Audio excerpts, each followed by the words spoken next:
네, 안녕하세요. 저는 심영섭이라고 합니다. 항상 제 소개를 할 때 예술과 기술의 교집합에서 예술에 조금 더 무게중심을 두고 창작하고 연구하고 있다고 제가 말씀을 드리는데요. 일단 그만큼 선도적으로 이러한 기술들을 파악을 하고 예술가들이 쉽게 이해하고 활용할 수 있는 것에 목표를 가지고 활동을 하고 있습니다. 자, 오늘은 인공지능, 우리 음악에 필요할까라는 주제로 말씀을 드리려고 하는데요. 오늘 강의가 1시간이 안 되기 때문에 시작 부분에서 먼저 결론을 말씀드리고 가려고 합니다.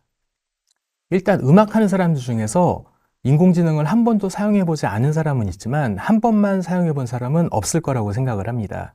특히 메이저 음악계, 우리가 흔히 알고 있는 빌보드라든지 헐리우드에서 영화 음악을 만드는 그런 작곡가분들도 이러한 인공지능을 적극적으로 활용하고 있는 것으로 알고 있습니다. 물론 저 역시 적극적으로 활용을 하고 있습니다. 특히 장르의 확장이라는 주제로 많이들 활용을 좀 하실 것 같은데요. 일단 저도 제 주업이 작곡이다 보니까 음악을 만들 때 항상 제가 가진 음악의 뉘앙스나 그리고 사운드적인 부분에 항상 많은 고민을 갖고 있는데 이런 것을 조금 더 쉽게 확장할 수 있는 좋은 툴이라고 생각을 합니다. 저도 이런 부분에서 큰 도움을 받고 있고 또 많은 작곡가분들이 그러시겠지만 만들려는 음악이 정해지고 나면 유사한 레퍼런스들을 찾아서 그 음악들을 들어보고 아이디어를 얻으려고 노력을 하는데 인공지능 이러한 부분에 정말 훌륭한 정말 도구라고 저는 생각을 하고 있습니다. 이는 80년대에 미디가 나오거나 아니면 90년대에 음악 샘플 플랫폼이 나왔을 때랑 유사한 상황이라고 생각이 되는데요. 그때 당시도 미디나 샘플들이 나왔을 때 사람들이 이러한 것을 활용을 해서 음악 만드는 거에 많은 비판을 가지고 있었는데 지금 현재 저희는 그런 걸 아무렇지도 않게 활용을 하고 있죠. 인공지능도 마찬가지라고 생각을 합니다. 지금 현재 인공지능 기술이 여러 가지 문제라든지 여러 가지 이슈가 있지만은 나중에는 인간이 어떠한 컨텐츠를 창작함에 있어서 잘 활용할 수 있는 훌륭한 툴로 자리 잡을 거라고 일단 개인적으로 생각을 하고 있습니다.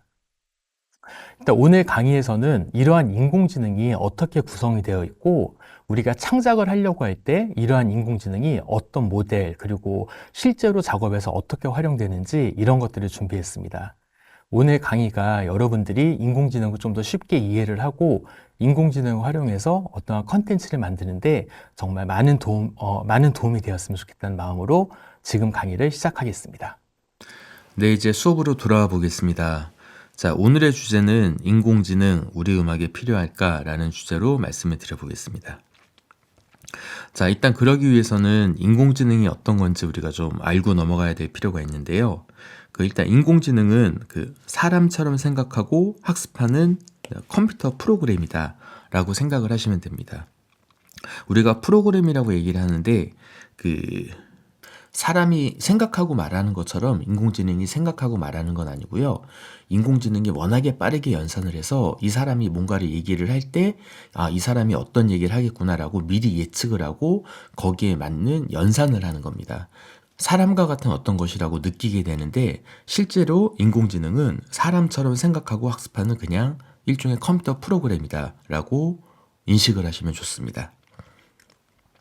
자, 그럼 이 인공지능은 언제서부터 연구가 시작이 됐냐면 생각보다 굉장히 빠릅니다. 일단 1950년대서부터 연구가 시작이 됐는데요. 이때 우리가 현재 사용하고 있는 인공지능의 신경망 연구가 이때서부터 시작이 됐습니다. 근데 문제는 이때 당시에는 이론적으로는 이런 것들을 연구를 시작을 했지만 이 이론들을 검증할 수 있는 컴퓨터 하드웨어나 소프트웨어 기술이 굉장히 부족했기 때문에 이때는 이론적인 연구가 주로 이뤘고 실제로는 이 1980년대에서 2010년도에 컴퓨터의 기술과 소프트웨어 기술이 엄청나게 발전을 하면서 인터넷이라는 것도 이때 생겼죠. 이때서부터 인공지능 기술은 엄청나게 발전을 하게 됩니다.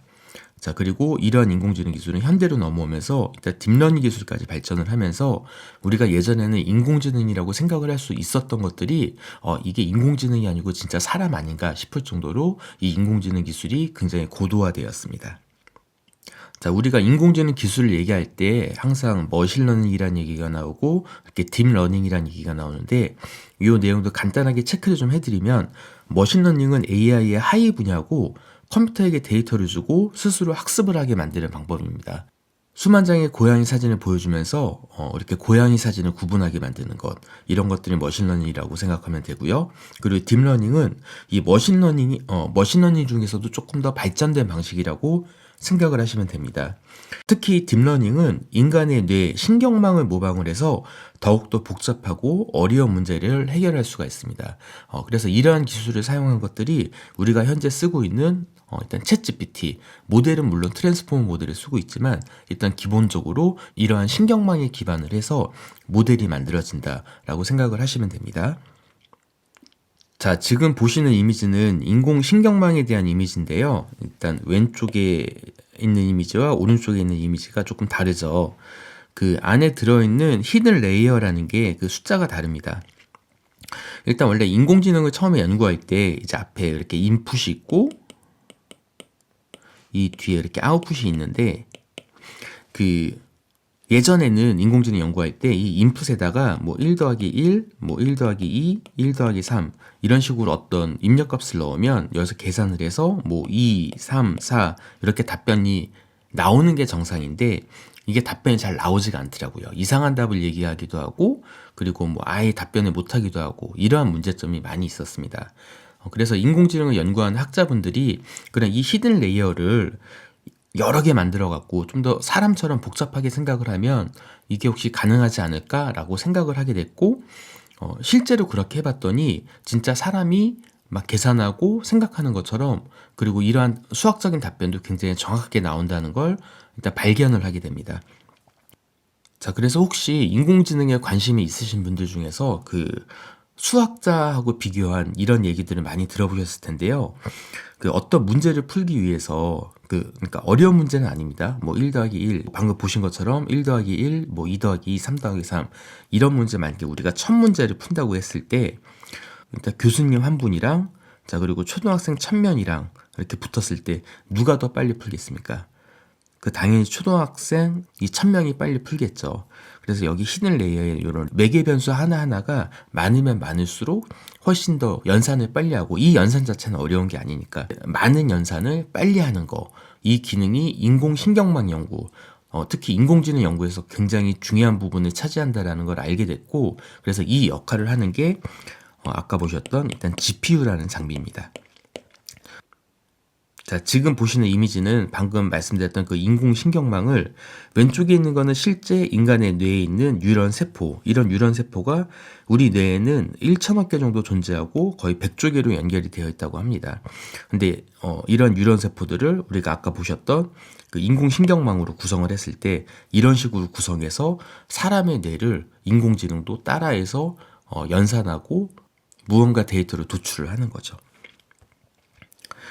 자, 그래서 그 하나하나를 우리가 매개 변수라고 얘기를 합니다. 그래서 지금 가장 대중적으로 알려진 인공지능이라고 하면 아무래도 챗GPT가 아닐까 싶은데요. 이 챗GPT 3.5가 나왔을 때 이제 대중적으로 굉장히 인기를 끌었습니다. 매개 변수 자체가 1750억 개였다고 합니다.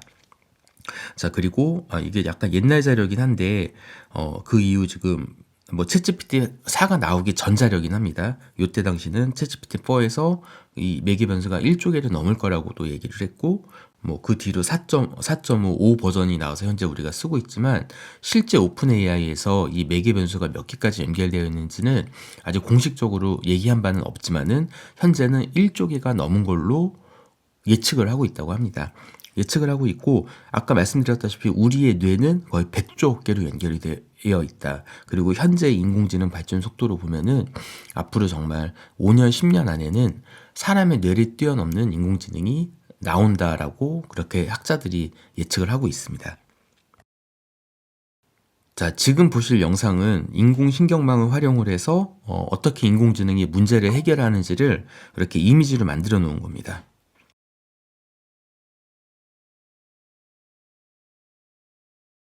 어떤 문제가 생겼을 때 인공지능은 스스로 이 문제를 해결하기 위해서 여러 가지 방법을 찾는데 그 방법을 찾는 횟수가 여기 밑에 제너레이션에 이런 식으로 표시가 되어 있습니다. 인공지능은 이와 같이 계속된 실패를 학습을 하면서 이 문제를 해결하기 위해서 여러 가지 데이터를 얻고 그 데이터를 적용해서 이 미로를 빠져나갈 수 있는 방법을 계속 찾고 있는 겁니다. 자, 인공지능이 14번째까지 실패를 하고 이제 드디어 제너레이션 15번째가 됐을 때 이 문제를 해결해 나가기 시작을 합니다. 이때 처음으로 한 대가 이 미로를 빠져나가거든요. 이 이후에 계속된 연산을 통해서 46번째 생성에서는 거의 대부분의 개체들이 미로를 빠져나가게 됩니다.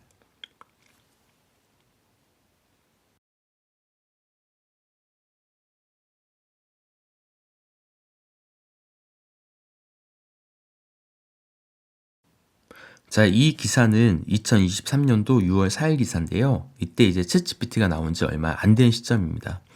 우리가 인공지능이나 어떤 것들을 사용을 할 때, 어떤 프로그램들을 사용을 할 때 일반적으로 플랫폼에 들어가서 사용하는 경우가 많은데 이 월 이용자가 1억 명 달성하는 그 시기가 페이스북은 4년 6개월 걸렸고 인스타그램은 2년 6개월 그리고 틱톡은 9개월이 걸렸는데 이 챗GPT는 2개월밖에 걸리지 않았다고 합니다. 이만큼 인공지능 열풍이 일어나기 시작한 게 2023년입니다.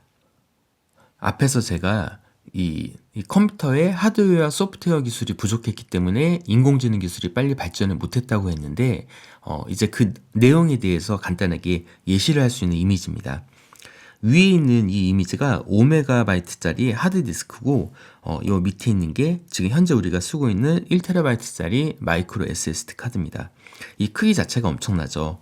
이 5메가라고 하면 지금 현재 어느 정도의 용량이냐면 여러분들 스마트폰으로 사진을 한 장 찍으시면 보통 3메가에서 6메가까지 이미지 크기가 나옵니다. 그러니까 그렇게 스마트폰 사진 한 장의 크기를 담기 위해서 예전에는 이렇게 큰 하드디스크 드라이버를 사용했다고 생각하면 굉장히 재밌습니다. 자, 그래서 이 토마스 왓슨이라는 IBM 회장은 이 컴퓨터는 앞으로 세계에 한 5대 정도만 있을 거라고 생각한다라고 이야기했던 적도 있습니다. 과거에는 이렇게 더하기 빼기도 간신히 하던 컴퓨터가 현재는 1초에 거의 조에서 경 단위로 계산을 실행하는 성능이기 때문에 이제 컴퓨터의 성능은 이러한 인공지능 연구에 문제가 되지 않습니다. 실제 2016년도에 이세돌 씨하고 알파고하고 바둑 대결을 했을 때 실제 알파고는 아까 보셨던 인공신경망 있죠. 그 인공신경망이 13개의 층으로 수백, 수천만 개의 연결 고리를 갖고 있었다고 합니다. 실제로 오픈 AI에서는 이 바둑 대결을 할 때 단 한 판도 지지 않을 거라고 생각을 했는데 이세돌 씨가 4번째 판을 이겼죠. 그 4번째 판에 특히 78수를 우리가 신의 한 수라고 얘기하는데 알파고가 이세돌 씨가 두었던 그 78수를 둘 수 있는 확률을 계산해 봤더니 0.007%라고 합니다. 그리고 실제로 이세돌이 알파고를 이긴 이 케이스가 인간이 인공지능을 이긴 현재까지 마지막 케이스입니다. 자, 2016년도에 이렇게 이세돌과 알파고의 대결도 있었고 또 에밀리 하일이라고 혹시 기억하실지 모르겠는데 모차르트의 음악을 학습을 해서 모차르트와 유사한 음악을 만들고 실제로 그 음악이 2016년도에 우리나라 경기 필하모니에서 연주가 된 적도 있었습니다. 그리고 우린 음악을 하니까 음악적으로 봤을 때도 작곡 인공지능들이 이때서부터 나와서 여러 가지 컨텐츠를 보여주는 이런 것들이 있었는데요. 2016년도서부터 이러한 그 예술과 관련된 인공지능들이 점점 두각을 나타냈다고 생각을 하시면 좋을 것 같습니다. 자, 일단 간단한 예를 몇 개 보여드리겠습니다. 2016년도서부터 이러한 작곡 인공지능들이 일단 두각을 나타내기 시작을 했습니다. 자, 그래서 지금 보실 거는 데디스카라는 작품인데 플로우머신이라는 작곡 인공지능이 만들어낸 음악입니다.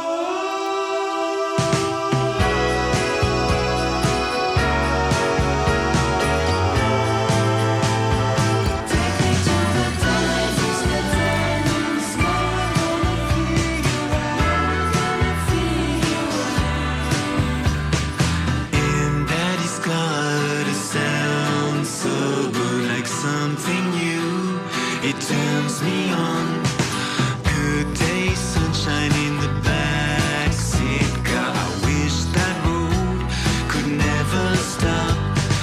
Down on the ground, the rainbow led me to the sun. Please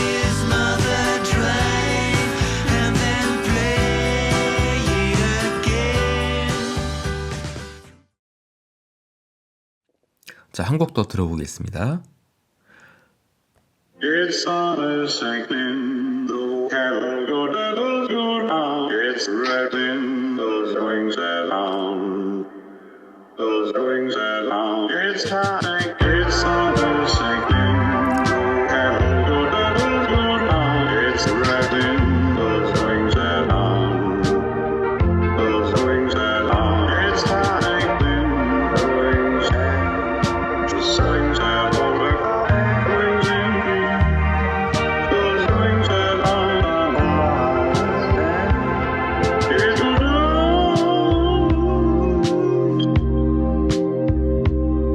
It will down.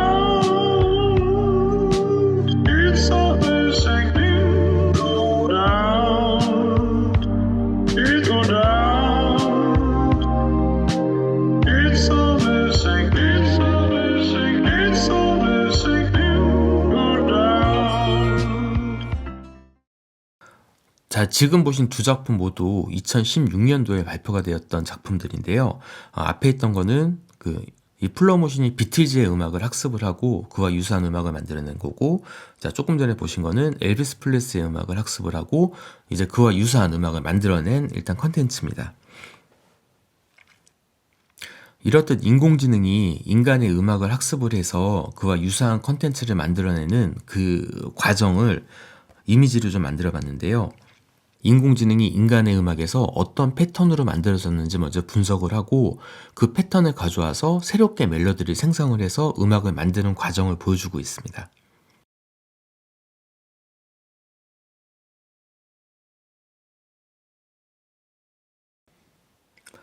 그래서 실제로 저도 2016년도서부터 이러한 인공지능 기술에 관심을 갖게 됐고 이때부터 조금씩 연구를 시작을 했는데요. 일단 제가 활용을 했던 인공지능은 우리나라에 있는 작곡 인공지능입니다. 왼쪽에 보시는 이봄이라는 작곡 인공지능인데요. 현재 광주과학기술원에 이 이봄 인공지능의 일단 본체 서버가 있고요. 현재 크리에이티브 마인드라는 회사에서 이봄을 활용한 작곡 플랫폼을 운영을 하고 있습니다. 자, 그래서 실제로 저도 이 이봄을 활용해서 여러 가지 컨텐츠를 만드는 일들을 해왔는데요. 일단 그 중에서 대표적인 게 이제 2022년도 1월 27일 날 진주시립 국악관현악단이랑 같이 했던 작업이 있고요. 요즘은 트로트에서 많이 활동을 하시는 분인데 신승태 씨랑 또 작업을 했던 게 있습니다. 자, 그리고 2023년에는 이 가수 조규찬 씨하고 그리고 박예리 씨하고 이렇게 인공지능 이봄을 활용을 해서 어떤 음악 컨텐츠를 만들고 뮤직비디오까지 제작을 해서 이렇게 공개를 했었습니다. 자, 특히 2022년도에 여기 진주시립 국악관현악단이란 작업을 했던 컨텐츠가 일단 저는 가장 기억에 남는데요. 자, 지금 보이시는 것처럼 현재 돌아가신 백대문 선생님, 이상규 선생님, 이준호 선생님의 음악을 인공지능 이봄을 활용을 해서 인공지능이 이분들의 음악을 학습을 하고 그리고 거기에 맞는 음악을 생성을 해서 인간이 요걸 다시 관현악으로 편곡을 해갖고 무대 공연으로 올린 이 컨텐츠가 저는 가장 이렇게 기억에 남습니다.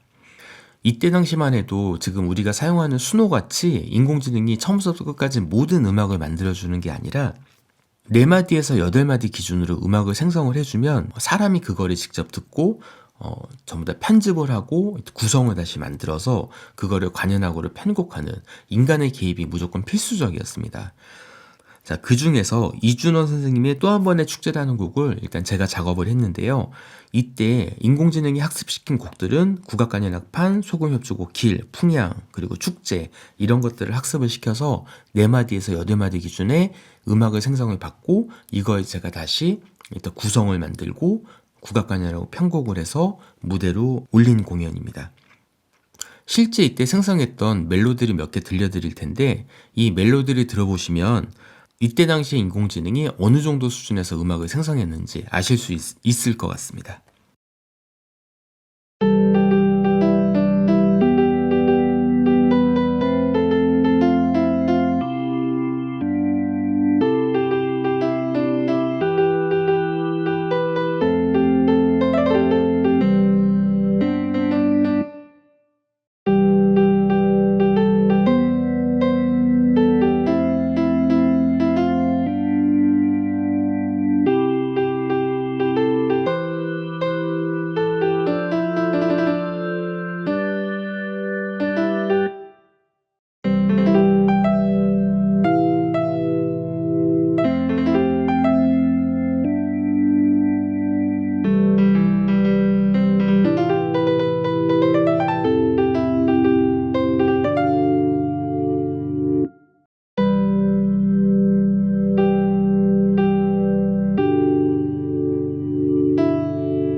이때 당시 생성했던 4개의 멜로디를 한번 들려봐 드렸는데요.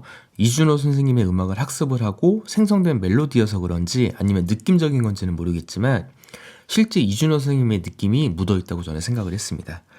이렇게 만들어진 공연은 2022년도 1월 27일 날 일단 진주에서 먼저 공연을 했고 나중에 국악방송 안에 국악 무대라는 프로그램이 있습니다. 이제 거기서 나중에 녹화 중계가 되기도 했습니다. 이 자료를 찾아보시면 이때 당시 어떻게 연구를 했고 어떻게 학습을 시켜서 생성을 했는지 렉처 콘서트 식으로 발표를 하면서 음악을 들어보고 하는 과정을 거쳤기 때문에 이 영상을 여러분들 찾아보시면 이때는 어떻게 연구를 했구나라는 걸 아실 수 있을 거라 생각합니다. 네, 2024년도에는요, 여기 국립국악원이랑 작업을 같이 했는데요. 인공지능이 이어준 600년 전 우리 음악이라는 타이틀로 우리 세종실록에 보면 여밀락, 치아평, 치풍형 이렇게 세 곡이 수록이 되어 있습니다. 근데 현재까지 전승이 되고 있는 건 여밀락만 전승이 되어 있고 이 치아평하고 치풍형 같은 경우는 전승이 안 되고 있는데요. 이걸 인공지능 기술을 활용을 해서 이 치아평, 치풍형이 현재까지 전승이 됐다면 이런 형태였을 것이다 라고 생성을 해서 실제로 국립국악원 정악단 분들이 연주해 주시는 이러한 이벤트를 진행한 적이 있습니다. 자, 마지막으로 한 가지만 더 소개를 드리면 올해 상반기에 여기 관현맹인 전통예술단 분들이 계시는데 이분들이 이제 시각장애를 갖고 계십니다. 이 시각장애를 갖고 계신 분들과 함께 우리 민화 중에 김홍도 신윤복의 그림들, 무동, 월화정인, 쌍검대무 이렇게 3개의 그림을 모티브로 해서 이분들이 직접 인공지능을 활용해서 음악을 생성을 하시고 그 생성된 음악을 제가 편곡을 해서 무대 공연으로 올렸습니다. 그리고 실제 여기 쌍검대무 같은 경우는 뮤직비디오까지 제작을 해서 릴리즈한 지 얼마 안 됐습니다. 거의 한 2주 정도 된 것 같은데 여러분들 유튜브에 찾아보시면 여기 관현맹인 전통예술단 쌍검대무 찾아보시면 이 내용을 찾아보실 수 있습니다. 이분들이 시각장애를 갖고 계시기 때문에 음악을 악보로 넘기면 이걸 또 점자 악보로 또 바꿔야 되는 이런 것들이 약간 번거롭기 때문에 음악을 미디로 만들고 라인만 따로따로 보내드리면 이분들이 그거를 듣고 카피를 해서 연습을 하시는데 일단 카피 데이터를 어떻게 작업을 했는지 요거 잠깐만 들려드릴게요. 일단 월화정인 같은 경우는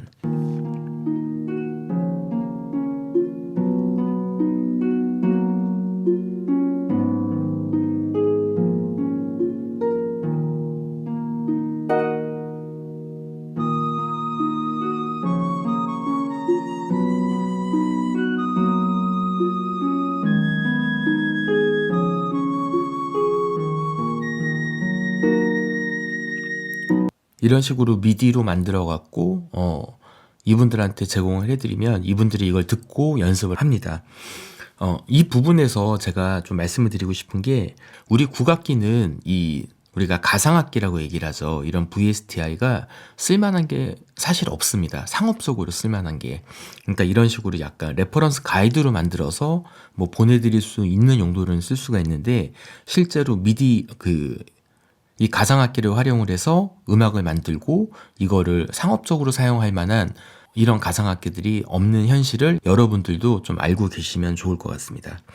자, 그리고 무동의 노래 같은 경우에는 실제로 인공지능으로 목소리를 생성을 했습니다. 그래서 레퍼런스 가이드를 듣고 이 창자가 그 노래에 따라할 수 있게끔 했는데요. 요것도 잠깐 들어보실게요.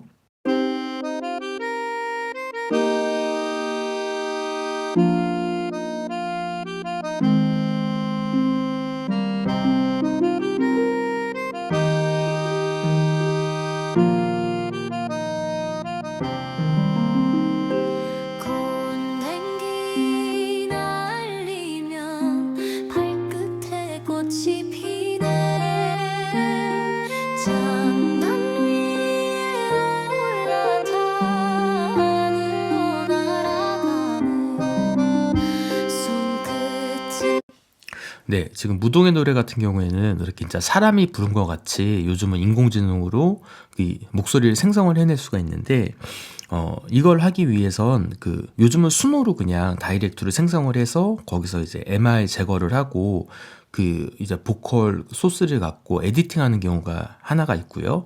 그리고 또 한 가지는 신디사이저 V라는 프로그램이 있습니다. 이 신디사이저 V를 활용을 하면 진짜 사람이 부른 것 같은 이런 가이드 보컬을 만들어낼 수가 있는데, 문제는 신디사이저 V가 아직 한글을 잘 지원을 하지 않습니다. 그래서 뭐 영어나 일본어, 중국어 같은 경우는 잘 지원을 하는데 아직 한글 지원이 잘 안 되고는 있습니다.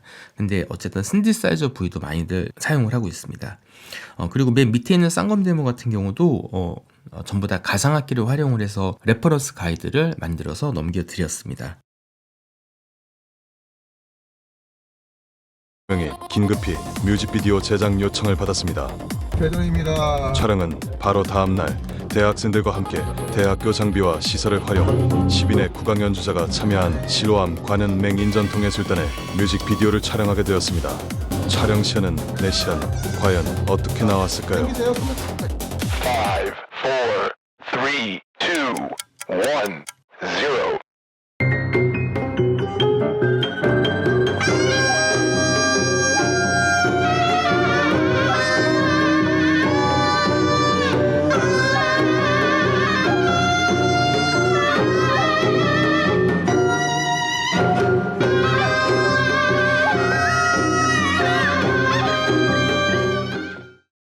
그리고 한 가지 더 소개를 드리면, 올해가 광복 80주년인 해였습니다. 그래서 광주지방보훈청이랑 그리고 광주과학기술원이랑 인공지능을 활용해서 일제강점기 저항시인 이육사, 윤동주, 심은, 한용운, 그리고 김영랑, 이상하의 이 대표 작품을 모티브로 해서 AI 작곡가 이봄이 이렇게 같이 협업을 해갖고 음악을 만드는 프로젝트 진행을 했습니다. 여러분들 악당 광칠 좋아하시죠? 악당 광칠 뜻을 저도 이번에 알았는데, 광복 70주년을 기념해서 만들어진 게 악당 광칠이더라고요. 그래서 이번에 광복 80주년 기념을 악당 광칠과 함께 이런 프로젝트를 또 진행한 적이 있습니다. 이 영상 조금만 보여드리겠습니다.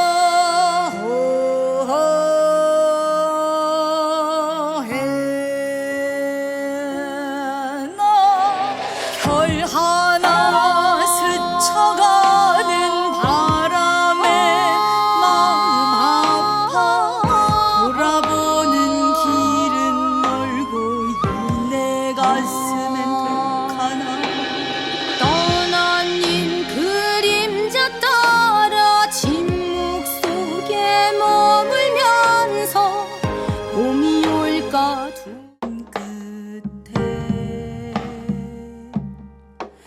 한 걸음 또 한 걸음 걷네. 들판에 별빛 내려 땅을 비추네. 오늘도 나 기다리네. 고요한 길의 다리.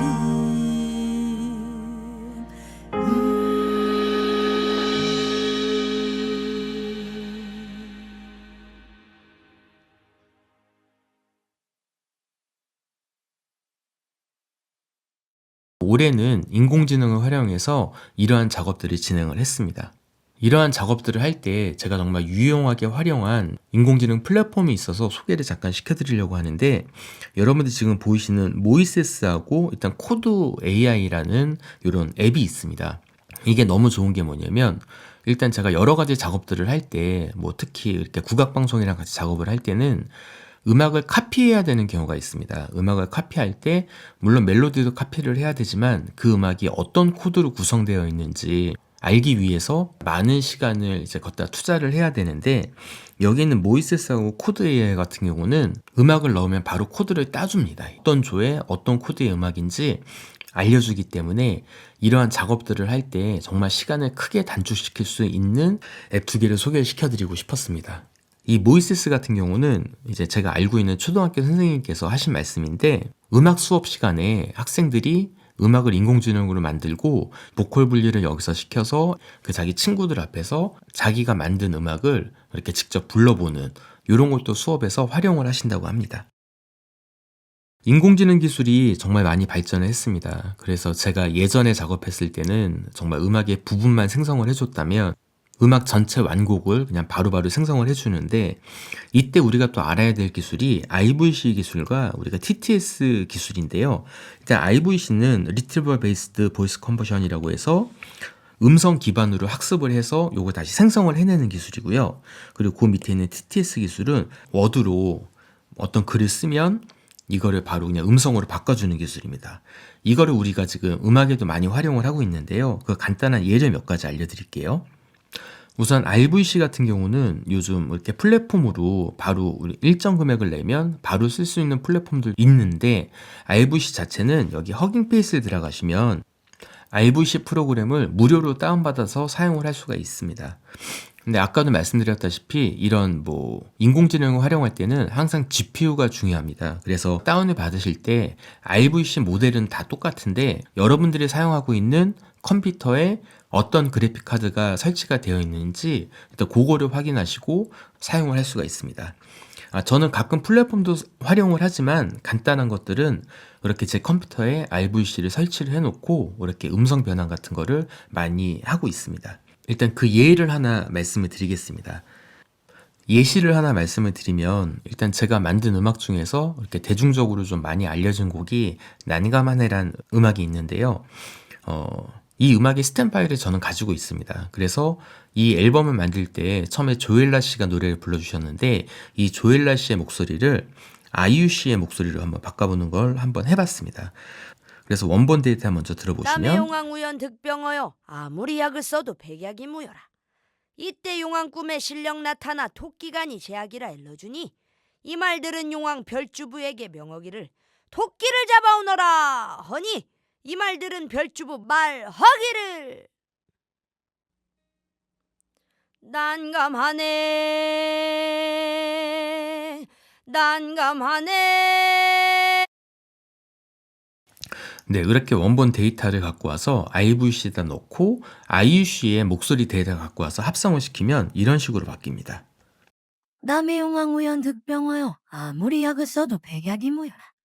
이때 용왕 꿈에 신령 나타나 토끼간이 제약이라 일러주니 이 말 들은 용왕 별주부에게 명하기를 토끼를 잡아오너라 허니 이 말 들은 별주부 말하기를 난감하네 난감하네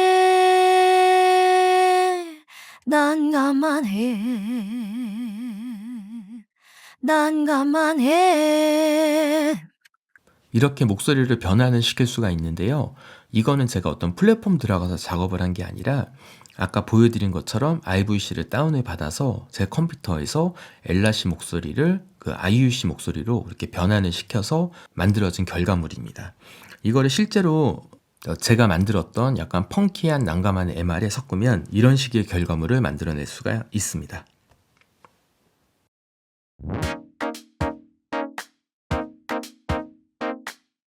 남의 용왕 우연 득병하여 아무리 약을 써도 백약이 무여라. 이때 용왕 꿈에 신령 나타나 토끼간이 제약이라 일러주니 이 말 들은 용왕 별주부에게 명하기를 토끼를 잡아오너라 허니 이 말 들은 별주부 말하기를 난감하네 난감하네 난감하네 난감하네.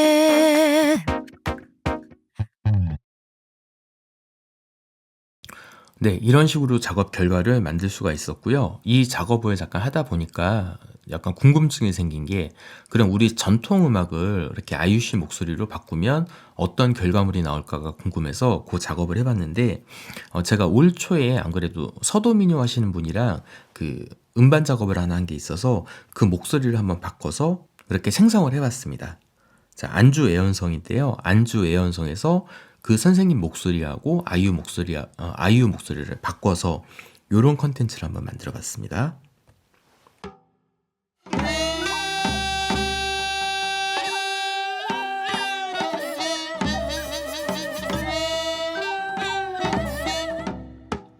몰래야도 알아라 가다가 돌아라 졸고 보면은 내 바다구나 아이고 아이고 생소만 아재다 뒷만 밖에야 시간이 타래야 바람만 불어도 날 속이노나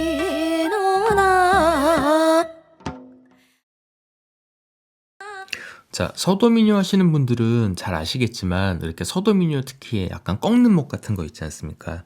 이런 것도 아이유 씨 목소리로 이렇게 잘 변환이 된 것 같습니다. 자, 또 한 가지 여러분들이 좀 알고 계셨으면 좋겠는 게 우리가 음악을 할 때 사용할 수 있는 샘플이랑 이 가상악기 시장입니다. 샘플 같은 경우는 여기 대중음악 하시는 분들은 많이 사용을 하고 계시죠. 그래서 전 세계적으로 가장 유명한 플랫폼이 있는데 그게 바로 스플라이스라는 사이트입니다. 이 스플라이스 플랫폼에 들어가 보시면 정말 수백만 가지의 그 샘플들이 있는데 이 안에 우리 전통적인 국악기는 한 2개 정도밖에 들어가 있지가 않습니다. 그렇다 보니까 뭔가 한국적인 샘플을 활용을 해서 뭔가 한국적인 음악을 만들어낼 때 이러한 소스들이 부족해서 국립국악원에서도 이러한 그 샘플의 필요성을 인지를 해서 이렇게 국악 디지털 음원 플랫폼을 만들었는데 여기에 올라온 소스들이 상업적으로 사용하기에는 좀 아쉬운 부분들이 많이 있습니다. 그리고 이제 네이티브 인스트루먼트나 이스트 웨스트 같이 정말 전 세계적으로 유명한 이런 가상악기 회사들에서도 2019년 전까지만 해도 거의 한국 샘플은 거의 없었습니다. 근데 이제 2019년 이후에 네이티브 인스트루먼트 회사에서 이스트 아시아라는 그 카테고리 안에 우리 한국의 현악기와 관악기, 타악기 같은 걸 조금 넣어놓은 케이스가 있고요. 이스트 웨스트 같은 경우도 아시아 CD 안에 한국 리듬적인 소스만 몇 개 올라가 있는 걸로 알고 있습니다. 그래서 이런 샘플이나 이런 가상악기 시장에 우리 한국적인 소스가 굉장히 부족하다. 우리가 좀 알고 이거에 대한 대응이 좀 필요하다고 생각을 합니다. 자, 그리고 이거는 제가 조금 말씀드리기 조심스럽긴 한데 이건 극히 제 이렇게 개인적인 견해라는 거를 먼저 말씀을 드립니다. 클라우디오라는 회사에서 이렇게 조선 시리즈라는 이렇게 가상악기가 발표가 됐더라고요. 그래서 저도 굉장히 관심 있게 봤는데 여기에 들어있는 악기 소스나 뉘앙스 자체가 우리 한국 음악이라기보다는 저기 약간 중국 쪽 음악에 좀 가깝지 않나라는 생각이 조금 들더라고요. 그래서 여기 들어가는 약간 태평소 소리나 뭐 해금 소리 같은 거 들어봐도 약간 어루랑 좀 비슷하기도 하고, 그래서 여러분들은 나중에 혹시 기회가 돼서 여기 홍보 영상 같은 게 유튜브에 있습니다. 거기서 만든 음악들을 조금 들어보면 약간 중국스러운 냄새가 나서 이렇게 조선이라는 타이틀을 달고 혹시 여기 중국 쪽에서 만든 그런 가상악기가 아닌가라는 의심을 정말 조금 해봤습니다. 근데 이게 또 회사는 우리 국내에 있는 회사더라고요. 그래서 이런 거는 어쨌든 여러분들이 한번 이렇게 홍보 영상 같은 게 있으니까 그 홍보 영상을 한번 보시고 한번 판단을 해보시면 좋을 것 같습니다. 인공지능 기술이 발전하면서 인간이 편해진다고는 하는데 실제로 꼭 그렇지만은 않은 것 같습니다. 이러한 기술들을 습득을 하고 그 확장되는 영역을 소화할 수 있어야 하는 그런 부담감도 우리가 갖고 있죠. 저 개인적으로는 이 국악 인공지능 연구에서 가장 걱정이 되는 부분이 기술의 발전은 아주 적은 국악 데이터를 가지고도 양질의 데이터를 생성을 할 수 있게 될 겁니다. 문제는 그렇게 생성된 데이터를 우리 인간이 분석하고 해석할 수 있어야 하는데 그렇게 하려면 수학에 기반한 우리 한국 음악 문법이 꼭 필요하다고 생각을 합니다. 오늘 수업을 들으신 분들은 이러한 부분에 좀 많은 관심을 가져주시고 인공지능을 활용해서 우리 음악을 분석하고 분류해서 그 내용을 우리 인간이 다시 음악 문법으로 바꿀 수 있는 이러한 연구에 좀 더 많은 관심을 가져주셨으면 좋겠습니다. 오늘 준비한 수업 내용은 여기까지입니다. 네, 지금까지 강의 잘 들으셨나요? 일단 강의 안에서도 말씀을 드렸지만 저 개인적으로 굉장히 중요하다고 생각하는 부분은 국악, 작곡, 인공지능입니다. 아무리 학습 데이터가 굉장히 적더라도 지금 현재 기술이 계속 발전을 하면 이 적은 데이터를 가지고도 그 학습했던 데이터와 굉장히 유사한 음악을 만들어낼 수 있습니다. 근데 문제는 그렇게 생성된 음악 자체가 우리 한국 음악이라고 증명할 수 있는 방법이 없다는 데 저는 큰 문제점이 있다고 생각을 합니다. 그래서 이런 부분을 해결을 하기 위해서 음악을 수학적으로 분석을 하고, 여러분들 인공지능이 생성을 하는 건 다 잘 알고 계시지만 이 인공지능이 정말 잘하는 건 생성 이전에 분류와 분석이잖아요. 그래서 우리 한국 음악을 분류하고 분석해서 그 안에서 어떤 음악적 법칙을 우리가 찾아내고, 그리고 그걸 활용을 해서 인공지능이 생성한 음악이 이게 한국 음악이라는 걸 증명할 수 있는 어떤 음악 문법적 우리가 토대를 빨리 마련해야 된다고 일단 저는 개인적으로 생각을 하고, 이런 생각에 많은 동의를 요청드리는 바입니다. 네, 이것으로 강의를 마치겠습니다. 지금까지 시청해 주셔서 감사합니다.